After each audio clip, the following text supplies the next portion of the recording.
Good afternoon and welcome back to The Social here on talkSPORT 2 with me, Harry Symeou, the excellent Kweku Afari. And we've got a very special guest with us in the studio now as well. Still loads to come. We're going to take a look into the January transfer window. We're going to visit Twitter Corner and we're going to preview the out-of-sorts Crystal Palace team that are taking on Chelsea, of course. I say preview the team. We're going to preview the match, of course. Here we go. This is The Social on talkSPORT 2. The talkSPORT 2 Social. This for 3 points. This to beat fierce rivals Ruud van Nistelrooy. Oh, he's missed it! He has hit the bar! And Arsenal do get their draw, but it's not finished yet. They're all around Ruud van Nistelrooy. There was a massive rivalry between these two football clubs, and there was a game within a game. Martin, he'd shaved these studs to sharpen them up for the game. He was desperate to get hold of Ruud. He's always feisty. They're the sort of games you want to play in, though. You know, it's really a tough game. Every game against Arsenal is always a big one. The rivalry then was immense because that was, out of all the teams I played against, apart from probably Juventus, that was the team you're thinking could get beat here because they were all like beasts. It's Freddie Youngberg again. Push out by Bartes. Wilton! Young, it's 8. I think it's one of the best in the Premier League. The history of this clash is huge. Arsenal and Manchester United, a classic footballing rivalry. Great memories, great memories. It's one of the biggest games in Premier League history. Two of the country's biggest teams go head-to-head again this weekend. Arsenal will be hoping to continue their title charge, whilst Manchester United are looking to continue the positive cycle after victory over City last weekend. Mikel Arteta says it will be difficult facing this new-look Manchester United side. Yeah, well, obviously, Michael coming in is going to bring new ideas. Always the intensity rises up. You could see in the derby in Manchester the kind of behaviours and the game that they played. So, we expect a really tough match. We will adapt to that for sure. But we are at home and we know how important that game is for us. Delighted to say talkSPORT's Luke Henry is with us in the studio. Luke, how you doing? I'm very well, guys. How are you? All good? All good, mate. All good. How are you feeling, first of all, about this game coming up on Sunday? Yeah, special game. Arsenal Man United always in the Premier League. It's always one. Listening to the package there and seeing all the clips early in the week, yeah, it brings back loads of memories. A big game, and yeah, it's just another game, another important 3 points. But I think they're all going to be big between now and the end of the season. I'm looking forward to it. I think it'll be a good game, but I think it'll be a home win. There's a nervousness, isn't there, that when you talk to Arsenal fans, and I get it from Luke. Yeah, I feel it myself. Yeah. It's because we haven't done anything yet. You can talk about how good this Arsenal team are. You can talk about the project. But ultimately, until we crown it off with something, there's always going to be that doubt, isn't there, Luke? And it feels like every step is maybe not as big as each other. Some of them are more significant than others. But it feels like it's all in that direction. And so every week is going to be really nervy and important now. We were chatting out there. And I think one thing, the word I'm going to use is lessons. I think I've learned a lot as a fan in the last 3 seasons. 22-23 was like the movie that no one really expected, and we petered out at the end, and Manchester City went on to win the treble. And then the 23-24 season, I watched my side win 16 games, draw 1, lost 1, and still don't win the league. And then last season, it was quite a negative season, so in putting inverted commas, still went to a Champions League semi-final, finished second, drew 14 games, weren't good enough in the league. So I feel like I've seen it all now.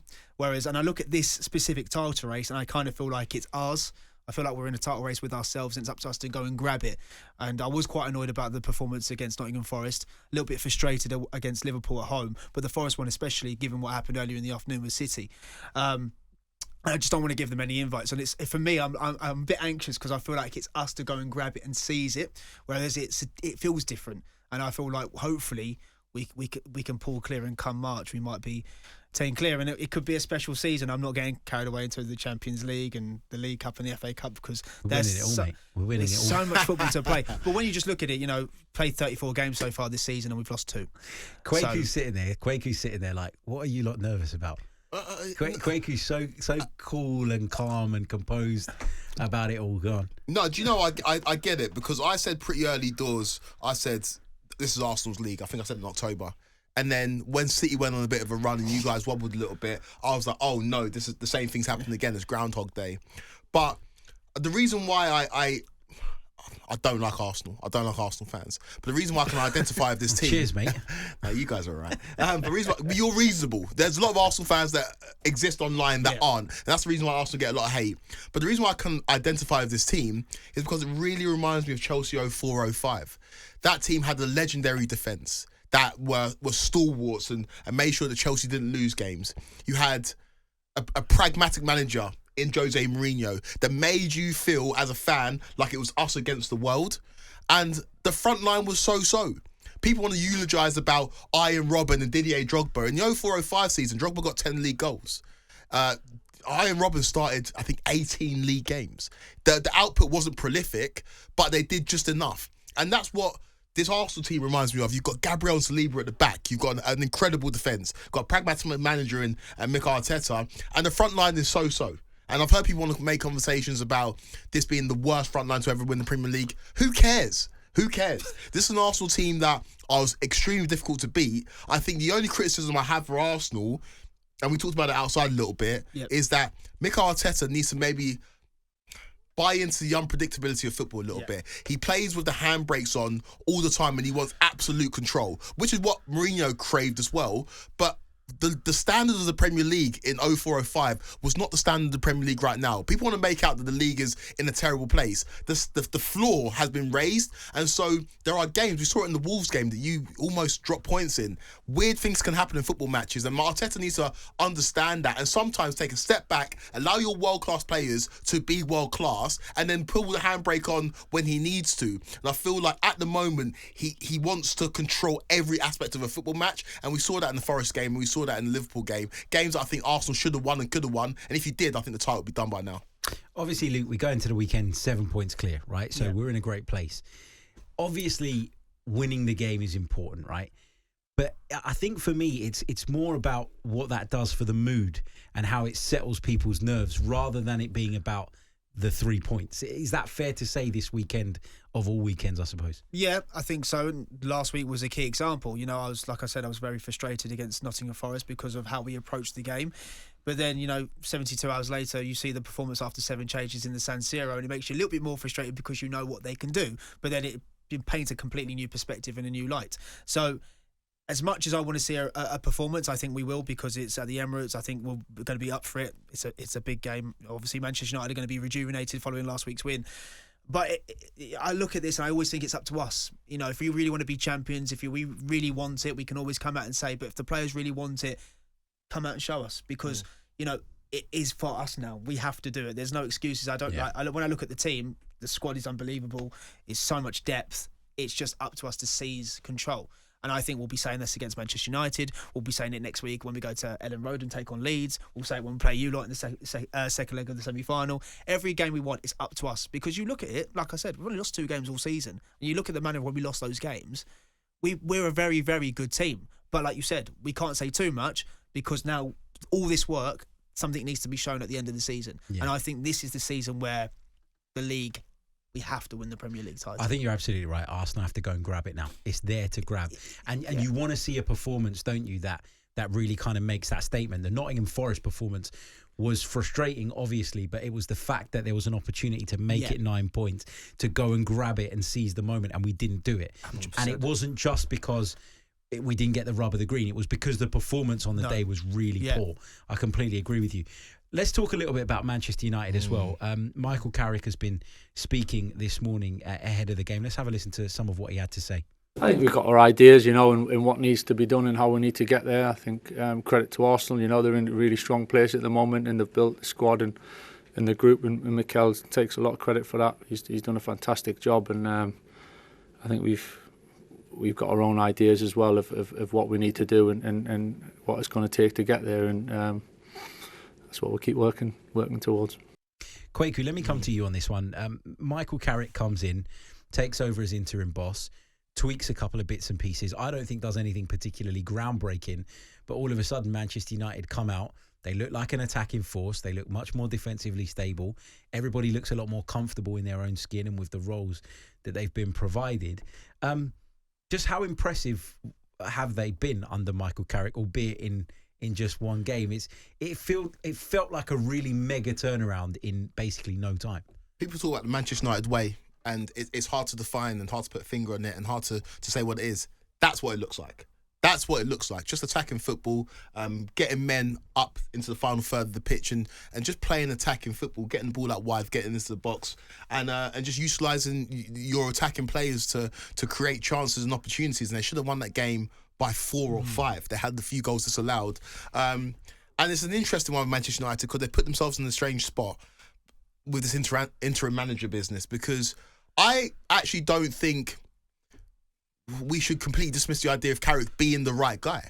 I think that sometimes managers take the step down, especially managers that have played at the highest level. They take the step down to the championship. Things don't go perfectly for them, and it kind of spoils their resume, it spoils how people view them. And I don't think managers should always be penalised for going down to the championship and trying it and it not working out. Carrick might be a manager that might thrive with better players. And I would have, again, Arsenal always seems to be the example because of the way that you've been built recently.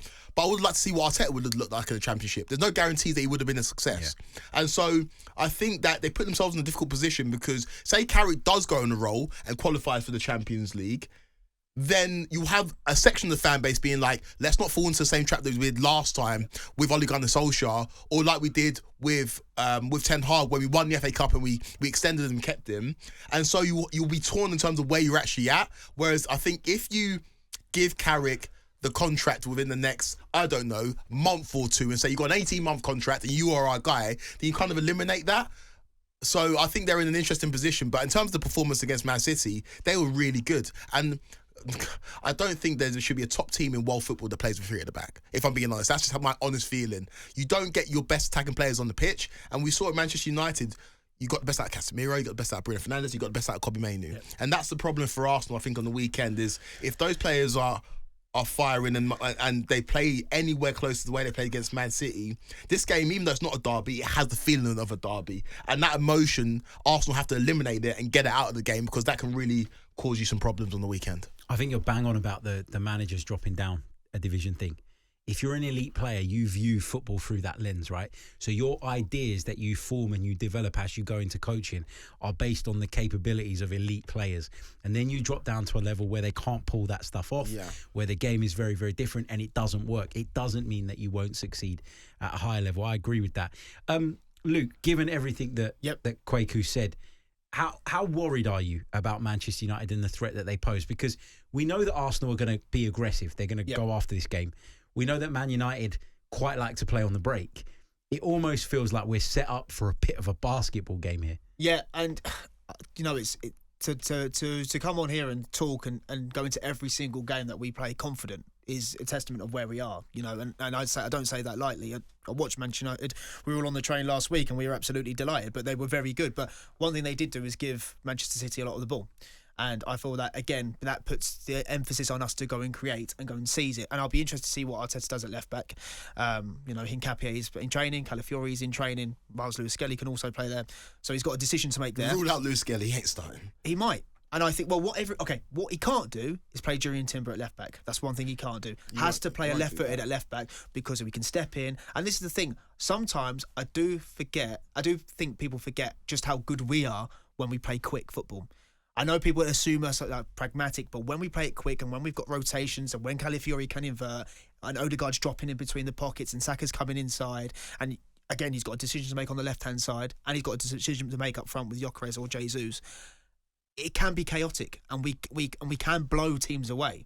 And I think we see that, and I think we need to see that. He doesn't want chaos, Luke. He doesn't want chaos. No, he wants the opposite of it. Yeah, but I'm talking about at home. I'm talking about at home at this game, and you go and seize it, like Pep says, like Arteta says, play with your people, play off the emotion, go and create, go and show everyone what you can do, show us why you are going to be Premier League champions. And I think the game sets up for that. But look, Manchester United quality. Look, Bruno Fernandes, like I said to you, everyone in the Premier League's got quality. Every team has got moments. I even said that about the Forest. You know, Morgan Gibbs-White, Elliot Anderson, they're more than capable of picking the ball out and putting it in, you know, the net from 30 yards out, because football is so unpredictable. But you can control that because you're such a good team. And then you look at the depth of the bench when it's not working.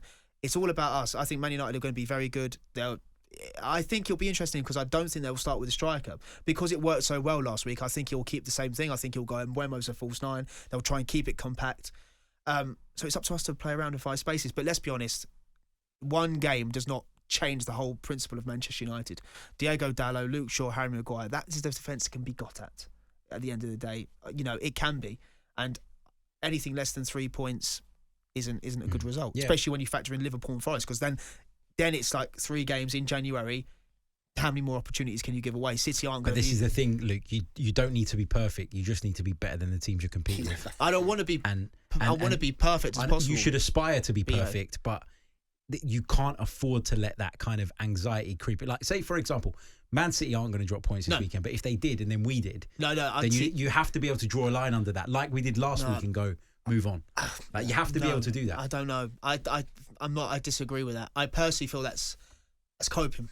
I think they're just looking at it, trying to putting it through a rose-tinted glass rather than actually facing the facts. Because in title races gone past, if you are a champion, you seize that, you take that advantage, you grasp it. You don't go. But you might seize it on another day. Yeah, but you have to do that. And I think that Liverpool was 1 chance, Forest was 2 chances. Say City do the unthinkable and drop points. 3 chances. I'm not coming away with a draw on Sunday. And if you ask me at 6:30 on Sunday and 6:30 on Monday, my answer will still be the same. No, I'm not saying I'm not saying you go into the game looking for that. No. But when you come out, you have to assess the weekend at the end of the weekend, and I'll still be disappointed. 7 points or not, I'd still be disappointed. But you're rational. You're a rational Arsenal fan. And I suppose that from Harry's point of view, it's like to keep those more kind of extreme Arsenal fans rational, you have to understand that if City drop points and you drop points, it's fine because you've got a lead on them. And I think about staying calm. Yes, about staying, because if you start to build that nervousness in the Emirates, then that's when things will start to turn. So I understand you want to hit high standards, but accepting the reality of the situation, saying if City drop points against Wolves on the weekend and you drop points against Man United, that's not a bad weekend for us. No, I think we've got a break, but go on. No, I think it is. I'm sorry, I think it is because you have to go and seize it. I keep saying that. You have to go and seize it. The reason why Arsenal weren't very good last season, we weren't brilliant, but we weren't as bad as people make out. But when we dropped points, what did Liverpool do? Capitalise. We've done it a lot this season, but when we drew 0-0 to Nottingham Forest and they drew to Villa, the week after they won their game. And it eliminated anything about a potential title race because we lost at home to West Ham. And then it was like, okay, any faint chance of the title is done. They've won. Yeah. That's what I want. No, you're absolutely right to want that. I'm not disputing that. That's what we should want and that's what we should be after. All I'm saying is that when you're as nervous as we are because you haven't got over the line yet, once it's happened, it's happened. There's nothing you can do to change it. So you've got to then be able to mentally compartmentalize it, draw a line under it, and go again. That's all I'm saying. But we got a break because we've. I'm not sure it's nerves though. I think it's more excitement. That's the thing. I think it's there to go and actually grab. That's why I think. Yeah, and that's right. That's how you got to see it. You've got to see it as excitement, and you can. This could be the start of something very, very special, right? That's why I just want to go and grab it.